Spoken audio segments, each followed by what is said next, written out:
Aquel histórico hemiciclo fue llenándose de los nombres más importantes de la política nacional. Levitas y gabanes llenaban sus asientos, las plumas bien afiladas, los tinteros abiertos a la grandilocuencia absoluta. La batalla dialéctica estaba a punto de empezar.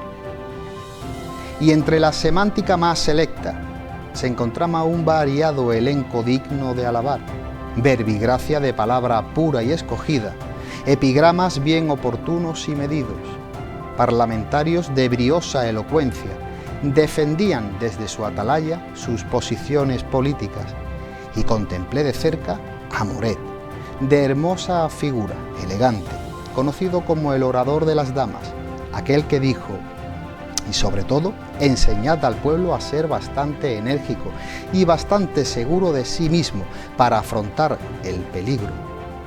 No en un día de calor en las calles de Jerez, no en días de entusiasmo en las calles de Málaga, sino con serenidad, con tranquilidad, no poniendo las armas en manos de otros que nos combatan por nosotros mismos. Aquello se vino abajo entre palmas, semasiología prosopopéyica.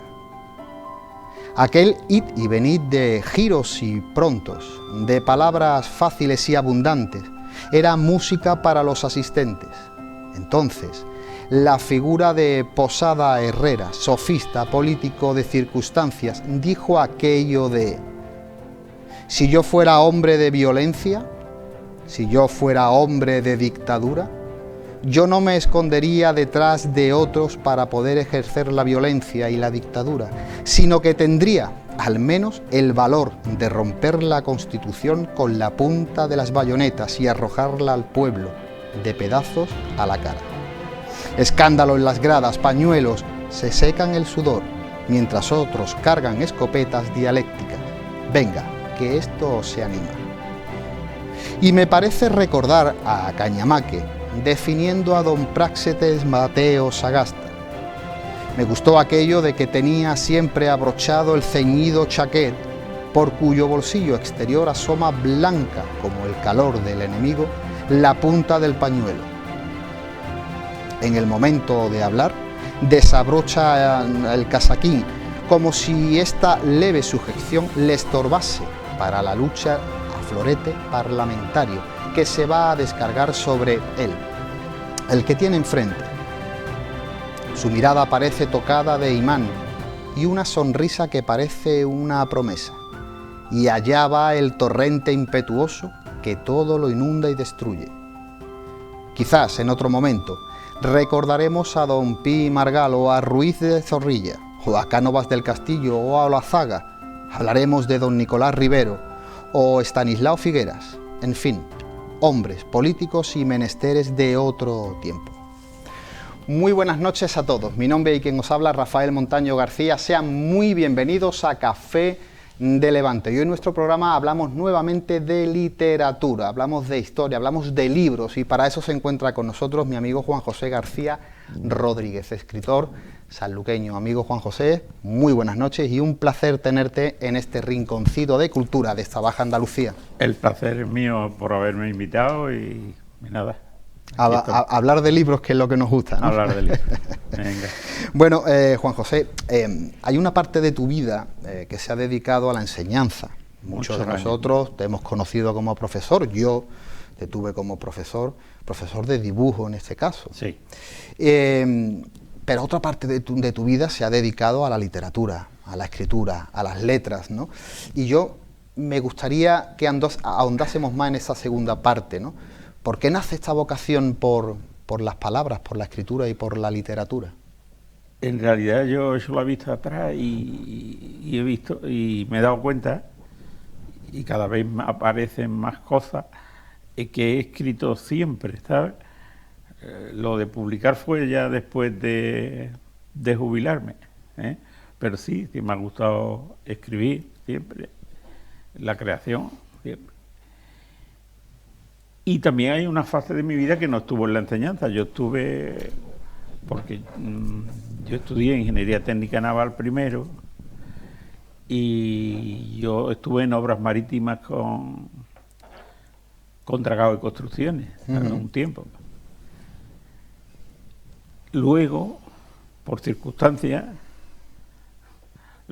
no sé si tú te acuerdas de Jomeini, Jomeini era, ¿no? Sí, es que en Irán que dio Jomeini, no.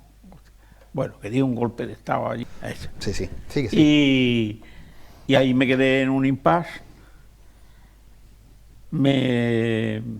Tuve la ocasión de probarla en la enseñanza y descubrí que esto era la enseñanza era lo mío. Uh-huh.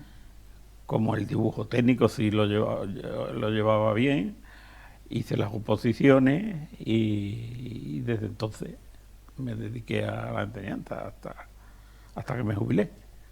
Oye, dicen la gente que escribe, dicen que escriben, o la gran mayoría de ellos, de escritores, dicen que escriben porque leen mucho. Muchísimo. Es verdad, es cierto. Antes de escribir hay que leer muchísimo. Y yo siempre he sido un buen lector. Uh-huh. Yo siempre he sido un buen lector y lo sigo siendo. Con lo cual tu afición a las letras viene desde hace mucho tiempo. Pues sí. Desde bachiller, una profesora que teníamos, doña Mariana, y disfrutábamos leyendo con las cosas que con ella, y luego pues la afición no se perdió. Oye, Juan José, si tú volvieses a nacer, ¿volverías a dedicarte a la enseñanza? Sí, porque además tuve la ocasión y ventaja de conocer lo que fue el trabajo. Fíjate, cuando yo salí de la ingeniería técnica naval, yo quería trabajar en astillero y lo que fuera relacionado con los barcos. Uh-huh. Y tuve ocasión de hacerlo. Pero por aquellas circunstancias que se dieron, toqué la enseñanza y descubrí que yo era más feliz y me gustaba lo que hacía. Oye, Juan José, ¿hay algún literato, algún escritor de los que hayan marcado tu vida, tanto que tú hayas podido escoger ese estilo, esa manera de escribir, gracias a algún renombre del mundo de las letras? Pues por decir un nombre solo, García Márquez. Uh-huh. Pero he leído a bastante, también a Mujica Lainez, también del boom sudamericano. Este hombre que también me llegó a mí mucho, que murió la semana pasada. ¿Y qué más decir? Pues sí, he leído mucho de los clásicos. Decía los grandes escritores dicen que para escribir bien hay que leer los clásicos. Hay que leer mucho esa literatura decimonónica o de comienzos del siglo XX, tan florida, ¿no? Tan alumbrante, tan descriptiva. Benito Pérez Galdós. Por supuesto, sí. por supuesto. Yo sé que a ti te gustan, ¿no? Sí, para mí es mi escritor de cabecera. Yo me aficioné a la literatura con Benito Pérez Galdós. Los episodios nacionales me parecen Trafalgar me parece una obra no solo titánica en la cantidad, sino en la calidad, ¿no? O sea, cómo utiliza una habilidad para escribir, ¿no? Utilizaba a mesoneros romanos como un gran cronista de la Villa de Madrid que le proporcionaba esa información. Algunos me han dicho que mi marejada estaba en la línea de mesoneros. Claro, esos cronistas de la villa que al final, porque Marejada es verdad que es un libro que cuenta las anécdotas y el entorno que habíamos conocido o que habéis conocido ustedes en vuestra época. Si esas historias no se plasman en papel, se pierden. Uh-huh. Se desvirtúan con el tiempo, se van perdiendo, y esto es muy interesante que queden recogidos, ¿no? Oye, hablamos un poco de ese nuevo proyecto, ¿no? Tenemos un proyecto que es verdad que ya tiene algunos meses en la calle, sí. Formas y manieras. Lo de manieras hay que subrayar que no es un error de... No, entiendo que no, pero sí me gustaría, ¿por qué es manieras? Bueno, la obra está ubicada en el Renacimiento italiano. Uh-huh. Ya yo tuve ocasión también de escribir algo en esa línea, pero lo hice con el barroco. Uh-huh. Entonces, en aquel momento cogía a un pintor, una pintora y la escultora Yo leí ese libro. Eso, sí. Y entonces yo quería hacer algo sobre el Renacimiento. Y me dediqué pues a estudiar mucho, a leerme y elegía dos personajes del Renacimiento. Uno plenamente del Renacimiento, del primer Renacimiento, que es Andrea Mantegna. Andrea Mantegna es un pintor bueno, muy bueno. Y muy desconocido también. Exactamente, ahí quería decir también que hay otros pintores de su época, a lo mejor más trabajados, Claro. con más publicaciones, como puede ser Rafael, el mismo Miguel Ángel. Pero Andrea Mantegna fue un estudioso y valoró la perspectiva que era la ciencia que se había desarrollado en aquel momento, y él era un fiel seguidor de la perspectiva cónica, perspectiva frontal, y el Soto Insú, que lo hizo él por primera vez, ¿no? Lo tengo en la portada del libro. Y entonces elegí a Andrea Mantegna, y luego entonces hablo ahí de las formas del Renacimiento, que no eran más que una recuperación de su época dorada de Roma, el Imperio Romano, ¿no? Ellos tratan de elevar esa época de su existencia. Y luego, como todo arte, el arte no se queda parado nunca. Con la segunda parte del Renacimiento vino el manierismo, y de ahí la palabra maniera. Utilizo formas y manieras de manierismo. Juego con las dos palabras. A mí Juan José, yo cuando veo estos libros, tanto Dolor, Madera y Barro como Formas y Manieras. Yo lo identifico mucho con esa personalidad tuya dedicada al dibujo, dedicada a las artes, a esa arte gráfica en sí, porque cuando estamos acercándonos a esto, que es escultura, que es pintura, esto que es bellas artes, que es dibujo, no sé, hay una línea muy paralela que parecía que tu camino iba muy en paralelo a tu afición por el dibujo. Sí, el arte me ha llamado siempre mucho, ha tirado mucho de mí, siempre he leído mucho sobre el arte, y llegó un momento que digo, no, yo voy a estudiar arte. Y saqué la licenciatura de Historia del Arte estando trabajando. Claro. Oye, hay... la línea del libro es una línea literaria, es un ideario entre la novela histórica y ese punto de ficción, que es algo que debe de tener la novela histórica en sí, ¿no? Yo te preguntaría que ¿por qué te decantas por ese estilo, un estilo tan difícil, pero además muy, muy atrayente, como es la novela histórica, que usaron maestros de nuestra literatura nacional, ¿no? Sí, sí. Pues yo soy un buen seguidor de la novela histórica, ¿no?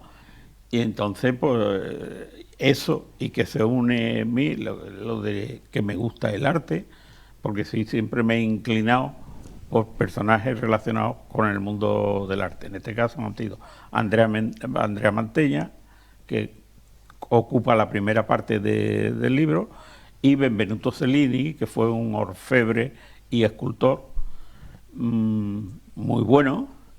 Dos personalidades totalmente distintas, muy alejados uno del otro. No son coetáneos, por si alguien... No. Andrea Mantegna nace en 1431 y muere en 1506. Y Benvenuto Cellini no. Benvenuto nace en 1500, luego no se conocieron. En la línea cronológica del tiempo no están. No están. Pero me ayudan a completar más de un siglo y qué ocurrió con el arte en ese siglo y cuarto, siglo y medio, que ocurrió en la cuna del arte, que es Italia, y más concretamente Florencia. Claro, y tanto.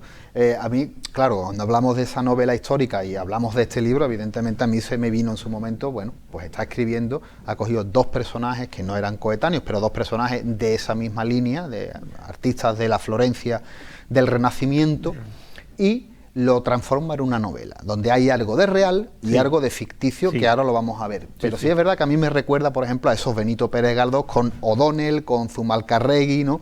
No sé, a esos grandes personajes Sí. que él utiliza, lo desmiembra, lo engrana en historias inventadas, ¿no? Con lo cual estamos hablando de novela Sí. histórica pura y dura, ¿no?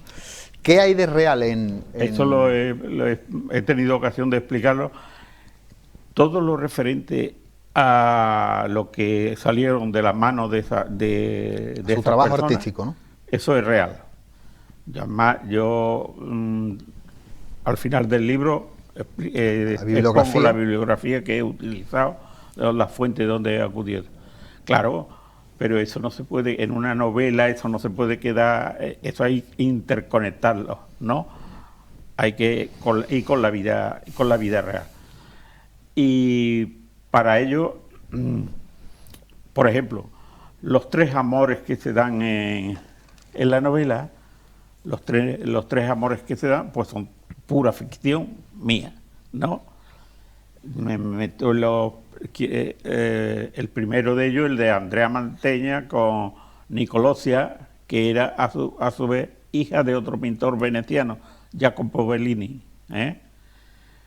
Entonces crea una amistad ahí entre sus hijos, los hijos de Jacopo, que uno de ellos es Giambellino, una amistad, porque ellos trabajaron también en Padua, donde Andrea Mantegna nació en Padua, creó una amistad, y en una de las visitas que hace a Venecia conoce a su hermana, y ahí hay un enamoramiento, un enamoramiento y uno en la familia, ¿no? Cualquier buena novela histórica tiene que tener ese puntito claro, de amor, ¿no? Y ¿qué más te digo? Hay tres amores. El segundo, un hijo de Andrea Mantegna, que ya está en la corte de Mantua, ya está en la corte de Mantua trabajando para Ludovico, marqués de Mantua, Mantova en italiano, y ellos se crían como niños juntos, que juegan juntos, van creciendo, un amor que a todas luces era imposible, porque él es un plebeyo y el otro de sangre, iba a ser imposible. Pero yo creo ese enamoramiento, y luego tiene un desarrollo que los que lean el libro se van a enterar.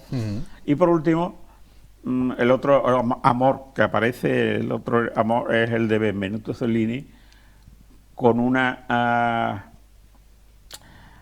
este hombre fue un disloque en su vida, ¿sabes? Y mujeriego, ¿sabes? Y de una de sus modelos que contrata, que era meretriz, de su modelo, jovencita, mucho más joven que él, pues la contrata de modelo, pero ¿qué pasa?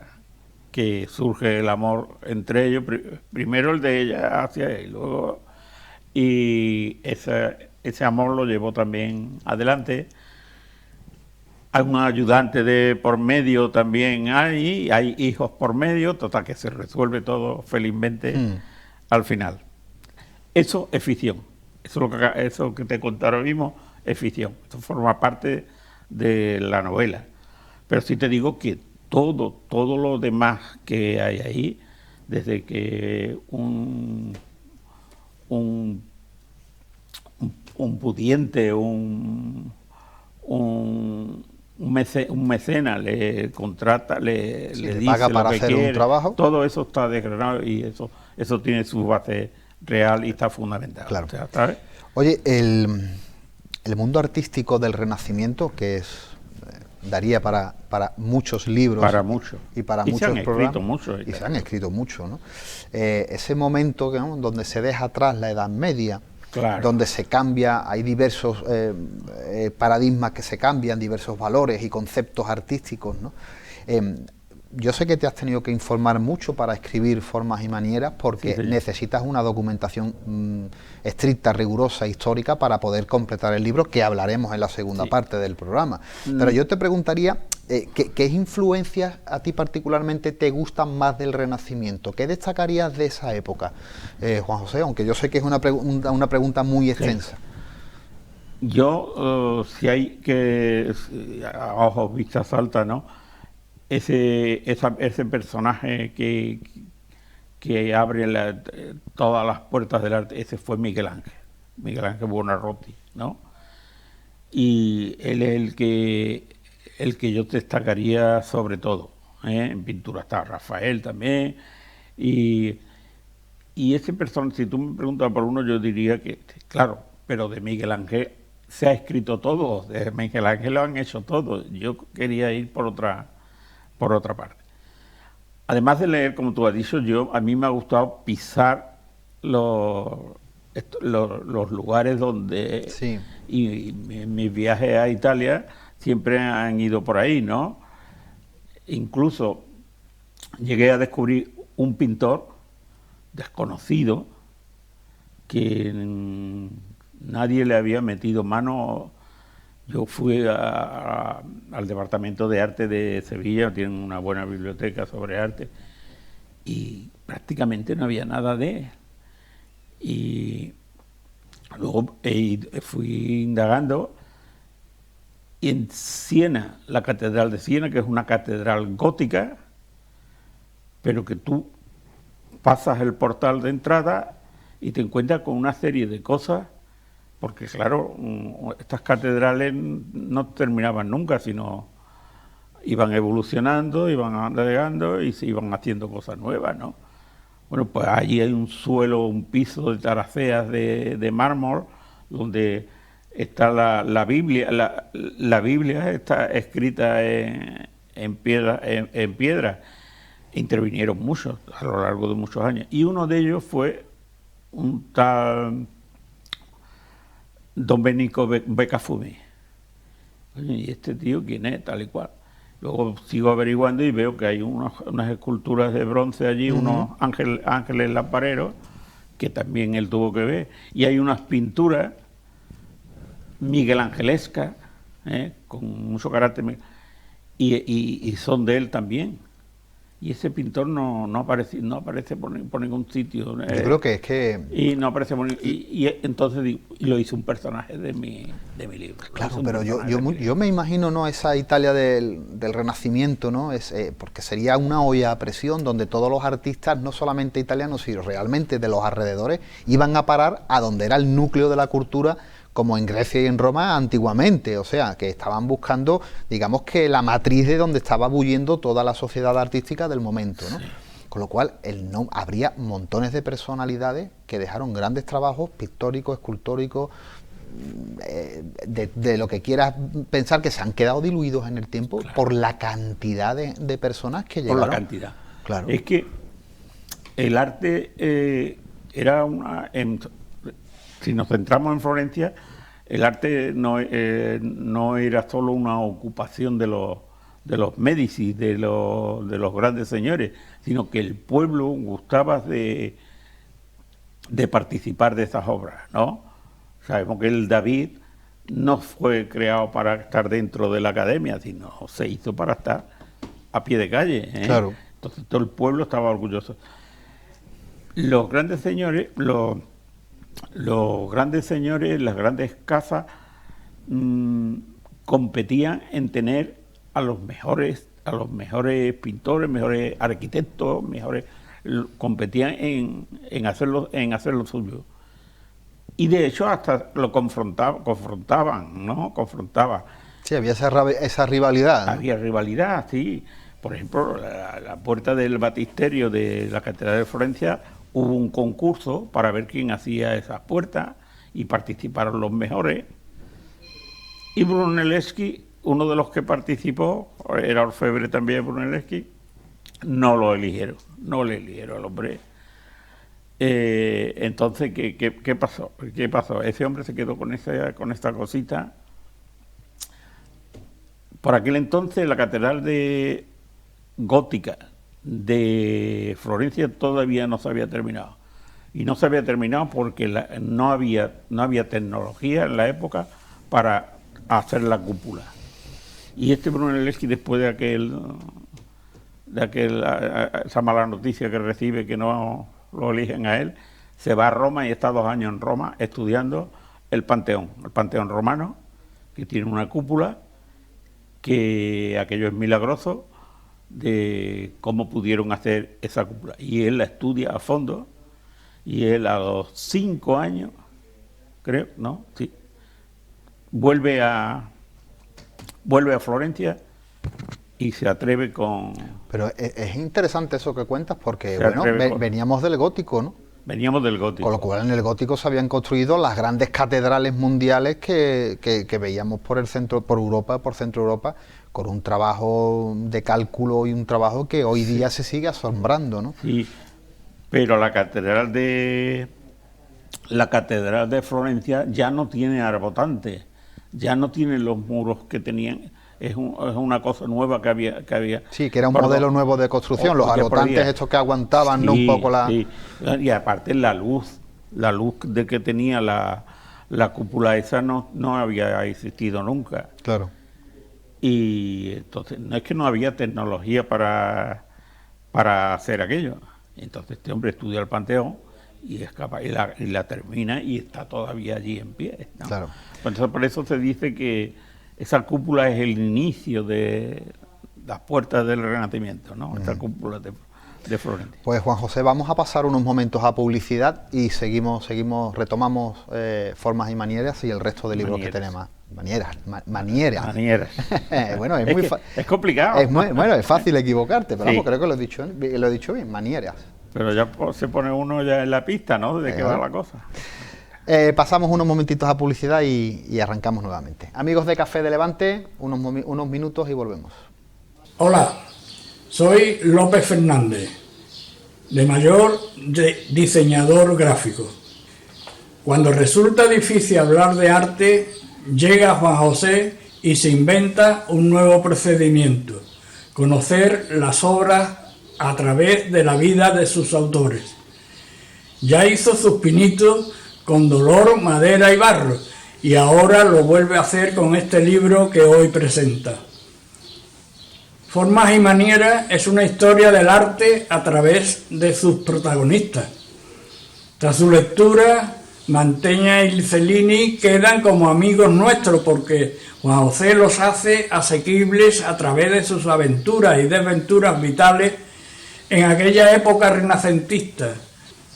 Con este libro conoceremos los detalles de la creación de una pintura o una escultura, cómo surge en la mente del autor, quién la financia y, lo más importante, qué sentía el autor cuando trabajaba en ella, cuando la ve terminada y el efecto que causaba en los que la contemplaba por primera vez. El mismo placer que sentí yo cuando tuve la oportunidad de leer el manuscrito de Formas y Manieras y tras días de trabajo conjunto pude contribuir a la maquetación y portada que han inspirado el formato del libro que hoy llega a vuestras manos. Felicidades, Juan José. Enhorabuena.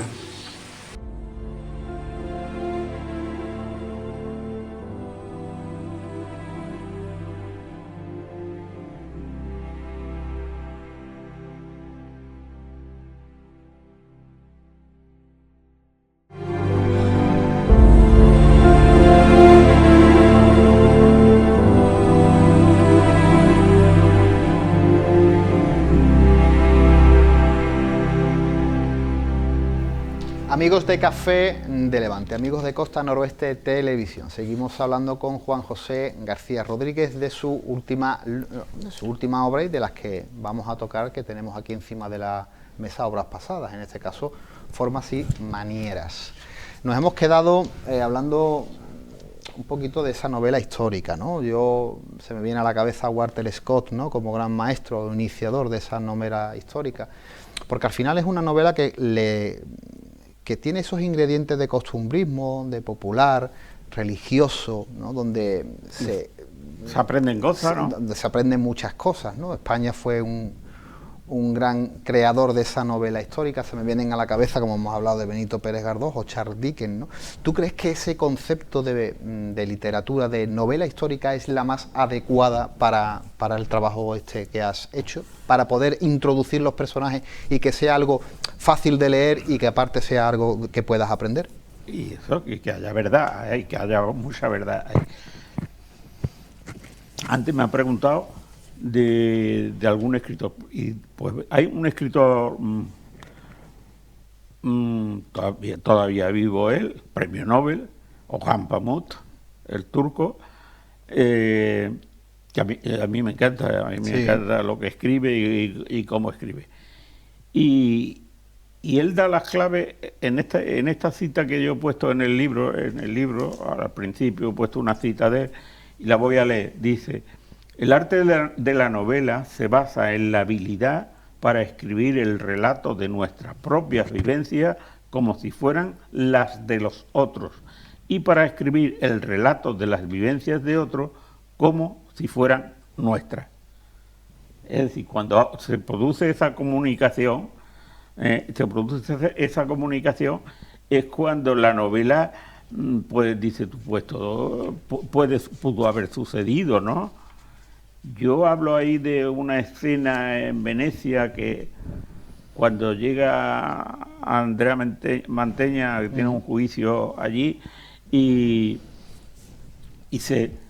a él se le cae el frío, lo inunda, la humedad, y eso es una vivencia, esto es una vivencia que yo la viví y me sirvió a mí para trasladarla. Sí, digamos que ese sentimiento que sintió él en su momento lo sentiste tú. Sí, fíjate, es una fecha para acordarte, de luego, 1 de enero del año 2000, el cambio del milenio.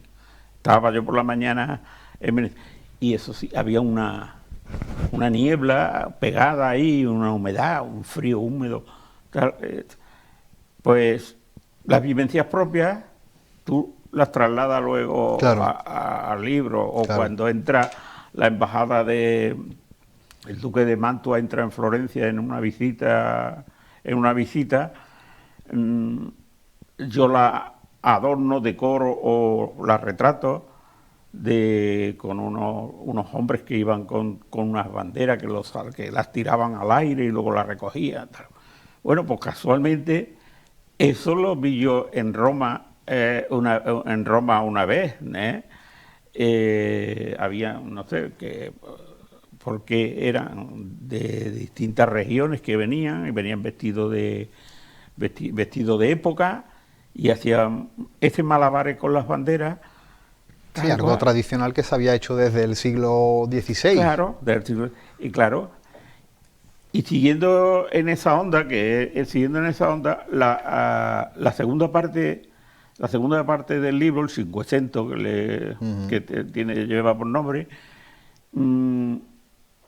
hay un deporte que nace en Florencia un siglo antes o 500 años antes de que mi personaje Benvenuto Cellini, es de Florencia, y es el calcio, que hoy le llaman allí el calcio histórico, y se sigue jugando.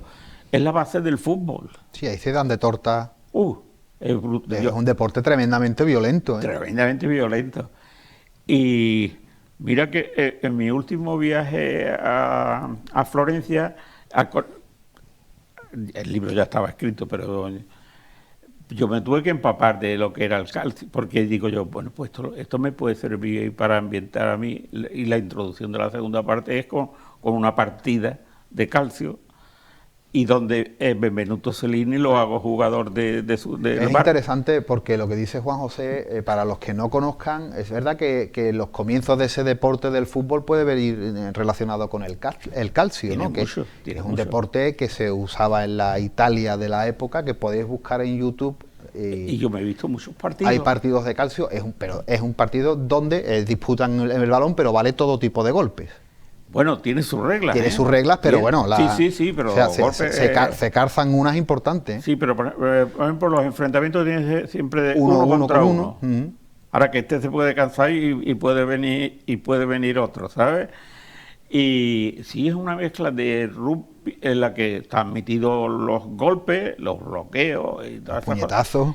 Y claro, a mí, para mi personaje, porque este hombre fue un crápula, Benvenuto Cellini, me sirvió a mí para montar su personalidad y lo saqué de ahí del mundo este del calcio. Pues te decía que en el último viaje que hice con un taxi que cogí allí en Florencia, tú sabes, el italiano y el español, sobre todo los taxistas, Es muy parecido, es muy fácil de entender. Es muy fácil de entender. Entonces le pregunté, ¿todavía jugáis al calcio? Dice, sí. En el mes de junio hay aquí un campeonato. O será para como algo histórico, ¿no? Y cosas viste. Y yo me he metido en YouTube, como tú has dicho ahora mismo, y me vi una serie de partidos. Es impresionante, es impactante cuando lo ves la primera vez. Pero que me los cargaba y me hice de las reglas y de alguna manera... Claro, lo utilizaste para el contexto de tu libro. Se explica aquí. Oye, has hablado que dentro de tu novela hay dos personajes como es el pintor Andrea Mantegna y el orfebre y escultor Benvenuto Cellini. Oye, realmente, ¿por qué gira? ¿Por qué de todo el elenco de grandes personalidades de la Italia renacentista, de la Florencia artística y renacentista, fijas tu mirada en Mantegna y en este caso en Cellini? Sí.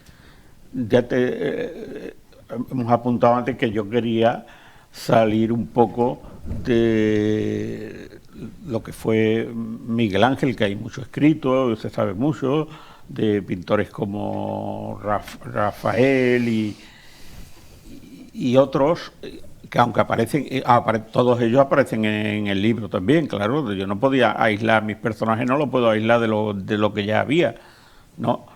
Entonces opté por este hombre porque Benvenuto Cellini fue un artista que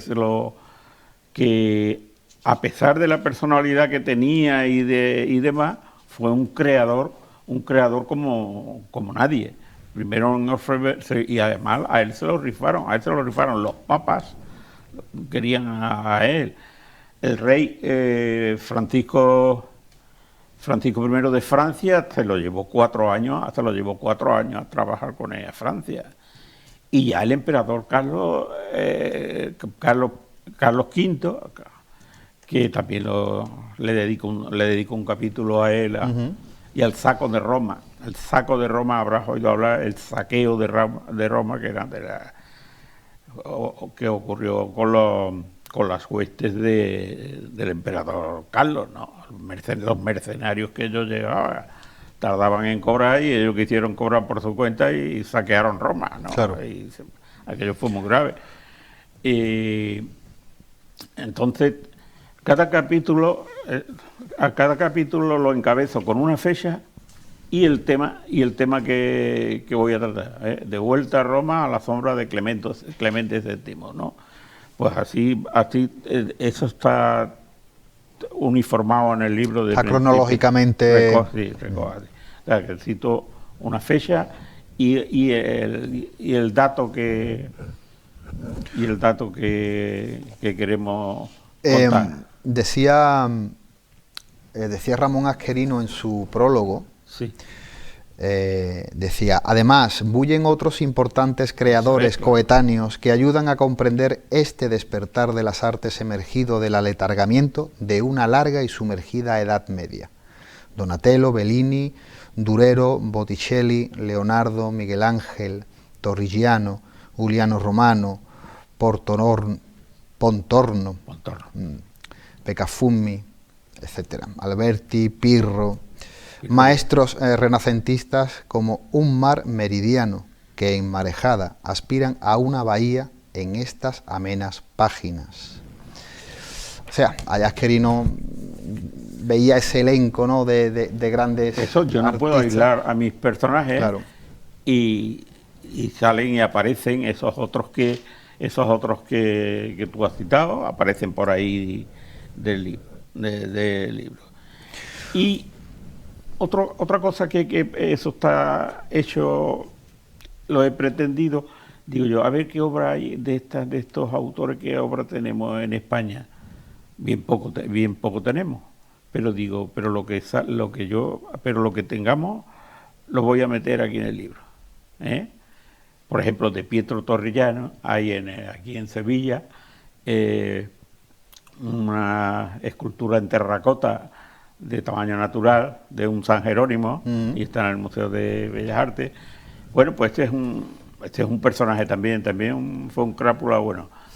La nariz de Miguel Ángel, que la tiene hundida, se la partió con una pedrada a Miguel Ángel, siendo jóvenes, cuando estaban los dos todavía en el jardín de escultura de los Médicis, trabajando, siendo jóvenes o aprendiendo.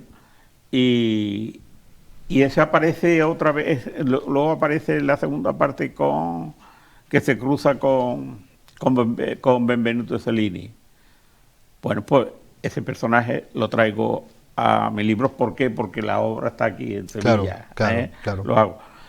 En el Museo del Prado hay una pintura de Andrea Manteña, muy pequeñita. A mí me costó trabajo encontrarla, y yo ni los que trabajan allí sabía, porque es una pintura pequeñita se perdía en el vasto. Sí.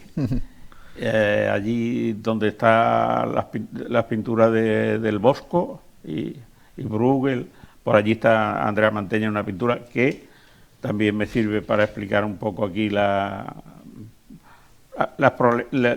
incipiente perspectiva que se estaba trabajando, y que todos los pintores querían hacer saber con sus pinturas de alguna manera que ellos también dominaban. Aparte de que dominaban, tenían que estar, eran personas tremendamente ilustradas para llevar a cabo todo ese proceso creativo, ¿no? Esa Italia del Renacimiento, ¿no? Hemos hablado del 400, del 500, era un episodio realmente de filosofía, del conocimiento del cuerpo humano, ¿no? A través de la naturaleza, de los estudios ya hechos. Al final hay una perfección enorme en cada cosa que se está haciendo, que ha marcado un hilo conductor que ha llegado hasta nuestros días. Yo te preguntaría más a título personal, Juan José, si tú crees que junto con Grecia y Roma, la Italia del Renacimiento es uno de los momentos más floridos y más prolijos a la hora de creación artística. Por supuesto, para el arte occidental sí. Para el arte occidental claro que lo es. Y en realidad el Renacimiento, la misma palabra lo dice, es el renacer, la renacenza de esa Roma imperial, ¿no? De esa Roma imperial que había asumido toda Grecia. Y de la última obra que está en España, la tenemos, hice un dibujo de ella también, es un Cristo manierista, no tiene una, y está desnudo, está desnudo, aunque está en el Escorial. Fui a verlo yo allí, sí. Y es un regalo que hizo el hijo de Cosme de Médici, se lo regaló a Felipe II, porque ambos de joven, este hijo estuvo un tiempo en España y se hicieron muy amigos, y él, cuando se entera al final, él había recogido todo el bagaje de los Médici, y cuando se entera que está haciendo la obra magna del Escorial, quiso hacerle un regalo y le regaló este Cristo blanco. Está hecho en mármol blanco, y está en España, te puede apreciar. De las tres piezas que he dicho que podríamos, que la encuentro en el libro, porque están en España, ¿no? La tenemos claro. Aquí en España no lo vemos desnudo, ¿eh? Aquí, cuando tú vas, tiene un paño de pureza que le han colocado. Claro. Oye, Juan José, ¿cómo ha sido el trabajo de documentación para el libro? Largo, pero muy bonito para mí, porque a mí lo que más me gusta leer es sobre arte. Y he pisado biblioteca, yo asisto en la primera semana de julio, a los a los ciclos de conferencia que monta el Museo del Prado, y entonces que esta querencia mía por el arte es de forma activa también, ¿no? Me gusta escribir sobre arte, no solo el libro, sino que algún que otro ensayo que se han publicado. Sí. Y eso, el arte es uno de mis vicios. Oye, 2 puntualizaciones antes de que pasemos a otro tema en estos últimos minutos, porque quiero que me hables un poco también de esa portada, del diseño de la portada, porque a mí me parece que es preciosa. Es una portada que ilustra perfectamente el contenido que tenemos y que nos encontramos. Danos esa pincelada, que sé que es importante también para ti.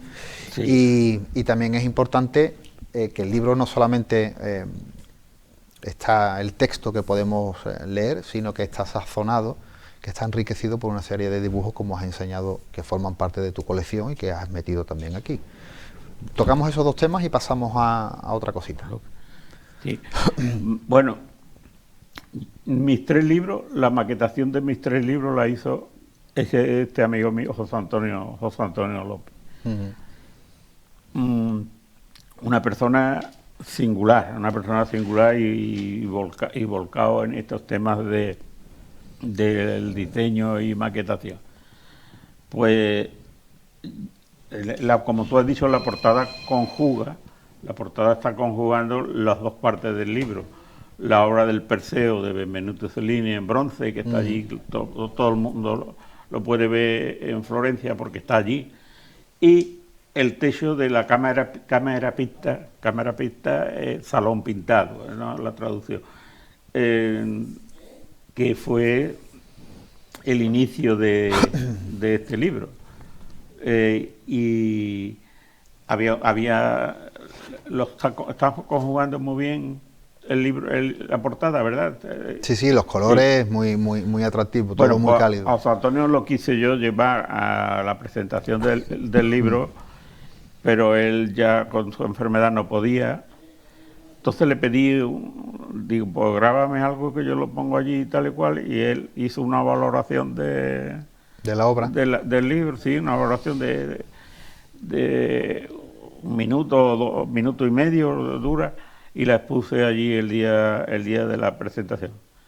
Pues desgraciadamente José Antonio López, mi amigo, nos dejó, murió en febrero.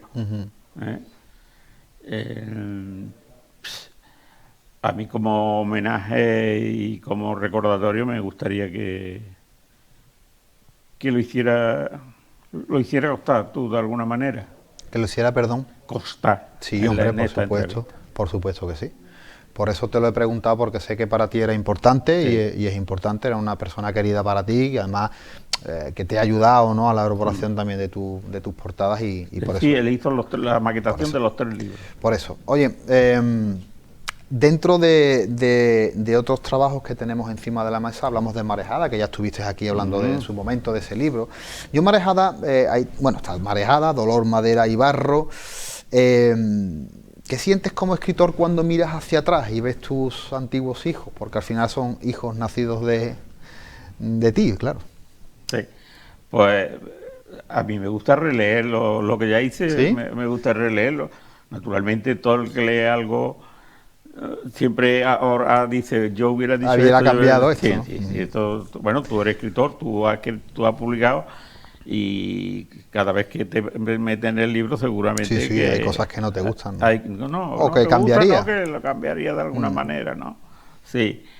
Y sí, yo estoy contento con mis trabajos, y tampoco no persigo otra cosa, ¿no? Tampoco no.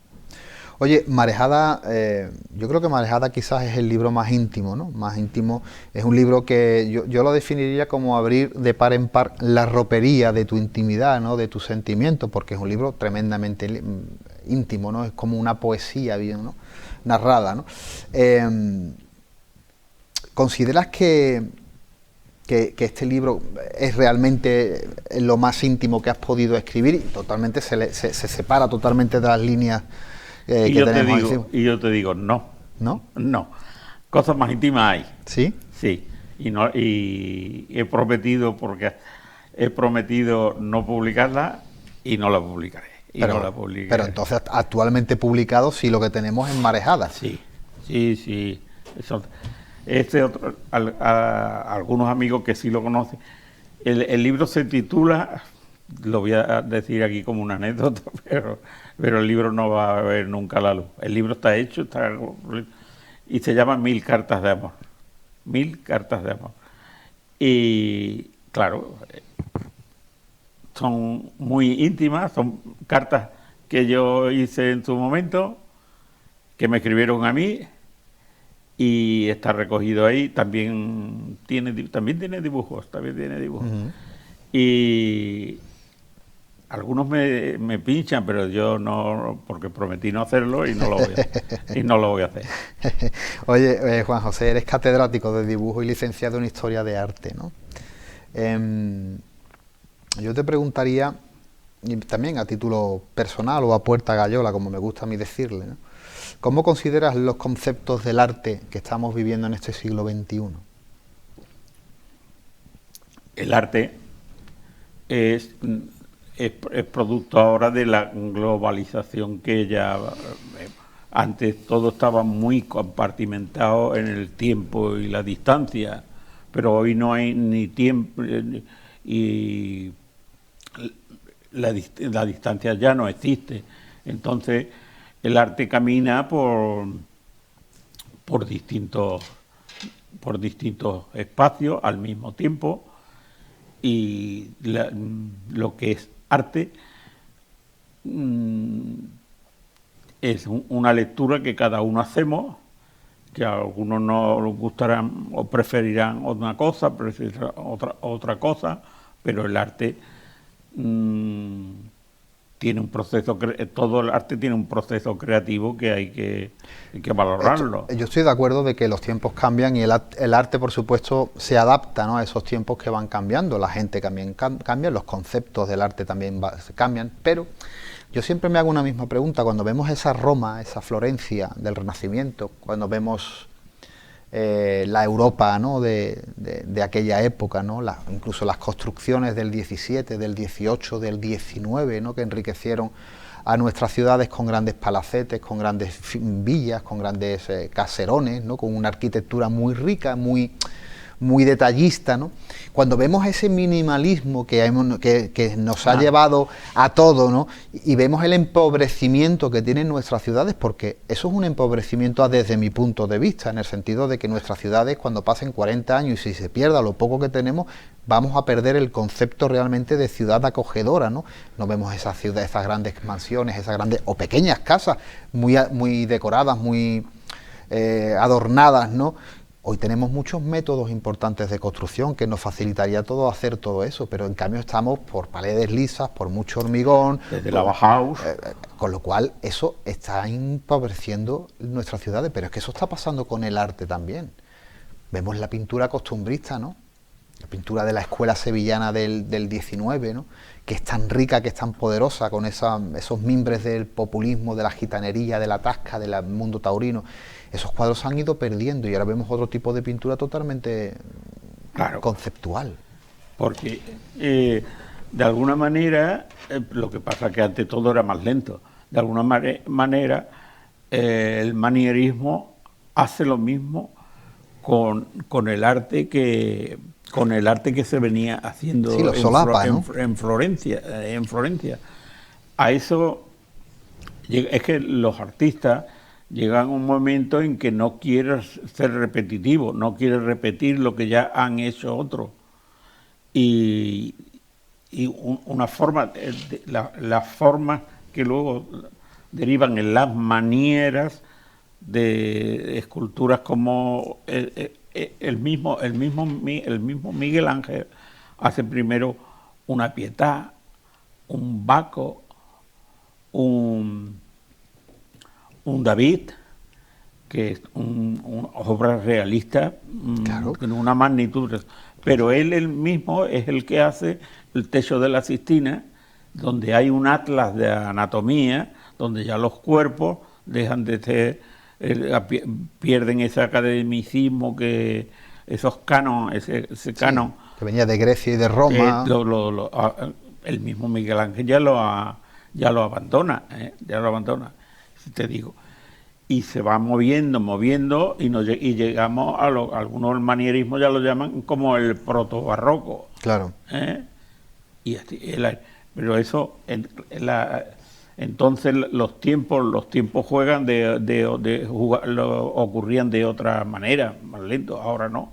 Ahora lo que se está haciendo en tal sitio mañana es accesible a través de los medios, es accesible a todo el mundo.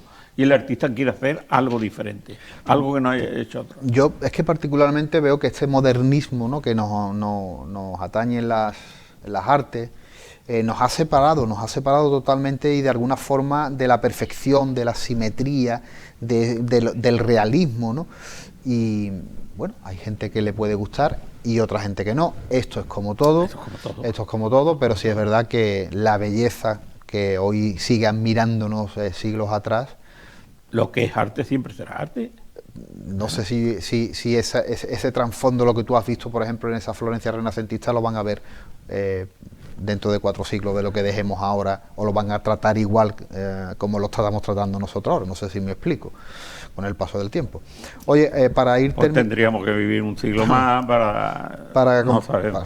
Bueno, ahora viene la inteligencia artificial. Ahora, eso ya es el colmo de los colmos. Ya veremos. Ya veremos cómo afrontamos la gente que le gusta la literatura, las artes y la... Entonces, el valor ya no se sabe de dónde va a radicar, ¿no? Bueno, siempre nos quedará el alma, ¿no?, y el sentimiento. Sí. Oye, Juan José, ¿algún nuevo proyecto entre manos? Yo, en publicar me voy a dar un descanso, ¿no? Escribir, sigo colaborando con revistas Las Piletas, sí, con la revista de San Lucas del Verano, y con eso seguiré. Lo de publicar... ¿Sí va surgiendo? No puedo, yo lo voy a aparcar, pero siempre, eso lo dije con el primer libro y ya llevo 3, ¿no? También. Eso es así. El que escribe un libro ya no para de escribir hasta que la muerte le separe. Igual que el que tiene hambre con bollos sueñas, ¿no? Bueno, amigo Juan José, ha sido un verdadero placer tenerte con nosotros aquí. Hemos hablado un poquito de tus libros, sobre todo de Formas y Manieras, que creo que era lo que tocaba, un libro interesante y que bueno, que animamos a todos a que lo lean. Un placer. Muchas gracias. A ti siempre. Amigos de Café de Levante, nosotros volvemos para la semana que viene con nuevos invitados y nuevos temas sobre nuestra mesa. Por mi parte, desearos a todos muy buenas noches y un saludo de este que os habla, un tal Montaño.